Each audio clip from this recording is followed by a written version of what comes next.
ఈరోజు dump yard అంటావో Narsapur Bachao అనే JAC పిలుపు మేరకు జేఏసీ చేస్తున్న నిరసన పార్టీలకందరికీ కూడా అతీతంగా మరి వ్యాపారస్తులైతేనేమి రాజకీయ నాయకులైతేనేమి పార్టీ అజెండాలన్నీ పక్కకు పెట్టి ఈరోజు 23 రోజుల నుంచి ఈ దీక్ష నిర్వహిస్తున్న జేఏసీ నాయకులకు అందరికీ కూడా పేరు పేరున నమస్కరిస్తూ మరి ఈరోజు నర్సాపూర్ పట్టణానికి చెందిన మార్వాడి సోదరులంతా కూడా ఈ దీక్షలో పాల్గొనడం ఈ యొక్క ఉద్యమానికి ఊపిరినిస్తుంది.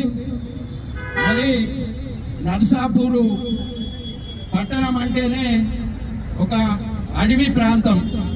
మనకు ఎక్కడ జాగలేక నర్సాపూర్ను చుట్టుముట్టిన అడవి, మరి పచ్చటి అడవి.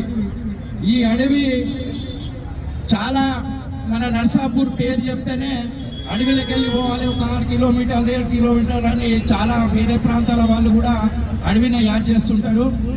మరి అలాంటి పచ్చటి అడవి, మంచి ఆక్సిజన్ ఇచ్చే అడవిలో మరి కుట్రపూరితంగా ఎక్కడ లేని విధంగా ఈరోజు నర్సాపూర్ అడవిలో 152 ఎకరాలలో ఈ యొక్క డంపు యార్డు పోలీసు పహరాల మధ్య మరి నిర్మిస్తున్నారు.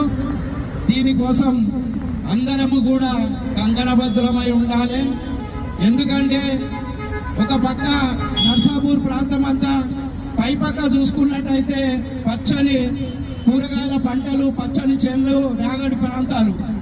మరి ఇంకో ప్రాంతం చూసుకున్నట్టయితే మరి రాష్ట్రం నుంచి నలుమూలల నుంచి చాకరిమెట్ల ఆంజనేయ స్వామి దేవస్థానం, చాలా మంది కూడా ఎక్కడి నుంచో ఈ దేశంలో దూర ప్రాంతాల నుంచి కూడా వచ్చి అక్కడ స్వామివారిని కొలువుదీరిండు. ఆ స్వామివారి పూజలు చేస్తారు, ఎక్కడెక్కడి నుంచో వస్తారు.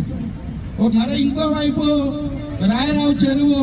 మరి ఆ చెరువు అంటేనే మరి ఈ ప్రాంతంలో ఎంతో చాలా మట్టు కూడా కాలం లేనప్పుడు కూడా, వర్షాలు పడినప్పుడు కూడా మరి చాలా మట్టు కూడా మరి ఆ చెరువులో నీడు ఉండడం వల్ల మరి ఈ ప్రాంత ప్రజలంతా కూడా వ్యవసాయం చేసుకొని దానివల్ల బోర్డు కూడా మంచిగా పోయడం జరిగింది.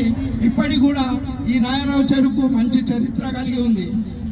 మరి అదేవిధంగా చూసినట్టయితే PVRIT ఒక పెద్ద యూనివర్సిటీ. మరి ఒకవైపు దేశ నలుమూలల నుంచి, రాష్ట్ర నలుమూలల నుంచి వచ్చి ఇక్కడ విద్యార్థులంతా ఉన్న